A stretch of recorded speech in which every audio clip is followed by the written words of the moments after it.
बदीन जो इलाइक़ो खोरवा जिते मुला हसन वेझो तेल जो वधीक हिकु ज़ख़ीरो हथ कयो वियो आहे।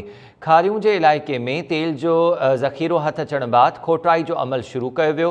मुला हसन ऐं खारियूं जे इलाइक़े में तेल ऐं गैस जे खूहनि जो अंगु वधी 25 थी वियो आहे। रहवासियुनि जो चवणु आहे त तेल ऐं गैस जा ज़ख़ीरा मिलण बावजूदि इलाइक़ो बुनियादी सहूलियतुनि खां वांझियलु आहे।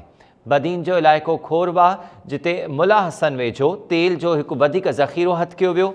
खारियूं जे इलाइक़े में तेल जो हिकु वधीक खूह हथ अचण बैदि खोटाई जो अमल शुरू कयो वियो आहे। मुला हसन ऐं खारियूं जे इन्हनि इलाइक़नि में तेल ऐं गैस जे खूहनि जो अंगु वधी 25 थी वियो, पर इलाइक़े वासियुनि जो चवणु आहे त इन्हनि इलाइक़नि मां तेल ऐं गैस जा ज़ख़ीरा मिलनि था, पर इहे इलाइक़ा ऐं इतां जा मक़ामी माण्हू बुनियादी सहूलियतुनि खां बि महरूम आहिनि। तफ़सील मालूम कयूं था टाइम न्यूज़ जे रिपोर्टर इब्राहिम मखदूम खां। इब्राहिम, आगाह कजो, इतां तेल ऐं गैस त कढियो वञे थो, इलाइक़े वासियुनि खे छा सहूलियत मिलंदी आहे? जी हमीर, खोरवा जे इलाइक़े वेझो खारियूं मां वधीक तेल ऐं गैस जो ज़ख़ीरो हथ आयो आहे। United energy of Pakistan company उते खोटाई जो अमल शुरू करे छॾियो आहे।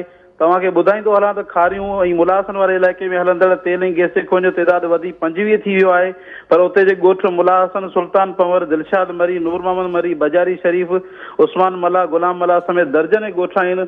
उहे अॼु बि सिहत, रोड, पीअण जे पाणी ऐं ड्रेनेज जी गैस जहिड़ी सहूलियत खां महरूम आहिनि।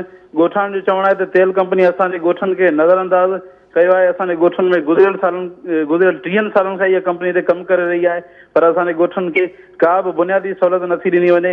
हिननि जो चवणु आहे त तेल कंपनी जे अमलदारनि खे तरक़ियाती कमनि जे लाइ चयो वञे थो, त उहे चवनि था त असांजी कंपनी जी रॉयल्टी DC बदीन वटि जमे थिए थी ऐं उहे कम DC बदीन ॾेई सघे थो।